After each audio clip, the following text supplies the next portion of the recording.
अस्सलाम वालेकुम स्टूडेंट्स, कैसे हैं आप बच्चों। आज का हमारा टॉपिक है 6.5। इसके कुछ क्वेश्चंस हम लोग कर चुके हैं। इसमें क्वेश्चन है फैक्टराइजेशन कि आपने फैक्टराइजेशन कैसे करनी है। और इसमें मैंने आपको बताया था कि आपको क्वेश्चन की इक्वेशन से अंदाज़ा होगा कि आपने इसको कॉमन निकालना है इसमें से या बाय फार्मूला इसको सॉल्व करना है। आपके पास अब आ जाए क्वेश्चन है क्वेश्चन नंबर 12। अब क्वेश्चन नंबर 12 में हमने फैक्टराइजेशन कैसे करनी है आए मैं आपको बताती हूँ।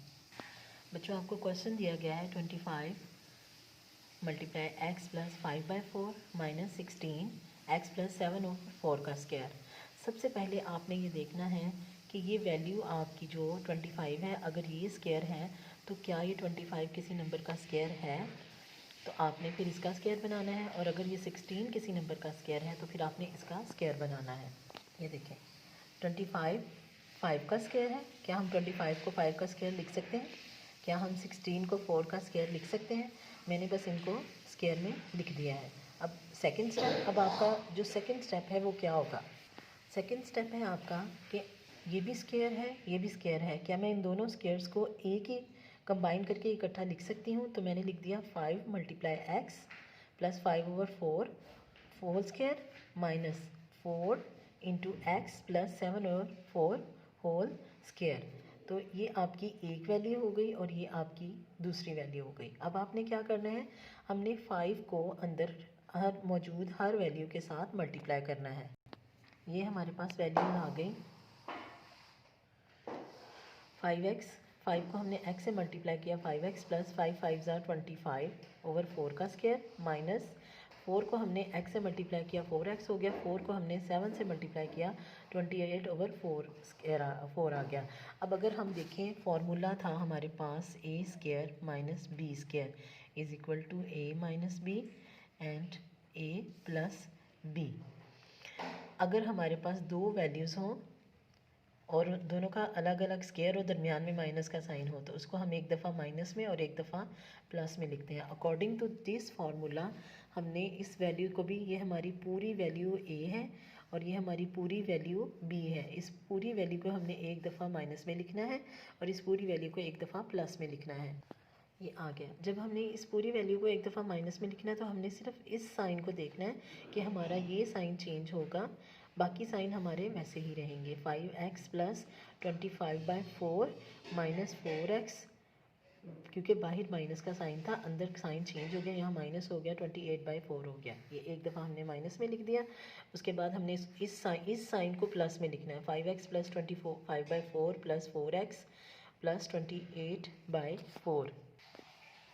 बच्चे देखें, आपने जब इसको एक दफ़ा माइनस और एक दफ़ा प्लस में लिख लिया तो आपने क्या करना है, x की वैल्यूज़ को इकट्ठा कर देना है। 5x माइनस 4x को लिख दिया मैंने और माइनस 28/4 प्लस 25/4 फ्रैक्शन वाली जो रकमें थी उनको मैंने इकट्ठा लिख दिया। इसी तरह इधर मैंने किया है 5x प्लस 4x को मैंने इकट्ठा लिख दिया है, प्लस 28/4 और प्लस 25/4 को मैंने इकट्ठा लिख दिया है। अब 5x में से 4x माइनस किए तो यहाँ पर x आ गया और माइनस, अब आपके पास ये फ्रैक्शन में है, हमें पता है हम फ्रैक्शन को सिंपल प्लस माइनस नहीं कर सकते। हमने सबसे पहले इन दो वैल्यूज़ का एलसीएम लेना है। हमने एलसीएम लिया 4 आया।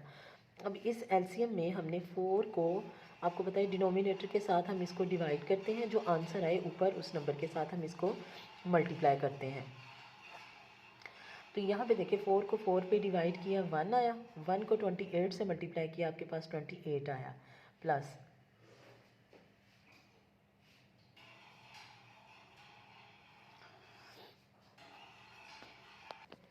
इसके बाद हमने 4 को 4 पे डिवाइड किया तो हमारे पास क्या आया, 25 आ गया यहाँ पे। अब क्योंकि बाहर माइनस था तो इसलिए यहाँ पे साइन चेंज हो गया, ये माइनस का हो गया। इसी तरह 5x में 4x प्लस किया और आपके पास 9x आ गया। इन दोनों का आप एलसीएम ले 4 आएगा। इसी तरह यहाँ पे 28 प्लस 25 आ जाएगा। 28 में से 25 माइनस किए 3/4 आया और 28 में 25 प्लस किए 53/4 आया। अब बच्चों क्वेश्चन देखें कि सबसे पहले अब हम इसको रिव्यू कर लेते हैं कि हमने क्या किया है। सबसे पहले हमने देखा है कि 25 और 16 दो नंबर्स का स्क्वायर है, 5 का स्क्वायर एंड 4 का स्क्वायर। इसके बाद हमने, क्योंकि ये दोनों स्क्वायर्स इकट्ठे थे, हमने इन दोनों स्क्वायर्स को एक ही स्क्वायर के अंदर कर लिया। इसको ये 5 इंटू एक्स प्लस 5/4 का स्क्वायर, 4 इंटू एक्स प्लस 7/4 का स्क्वायर।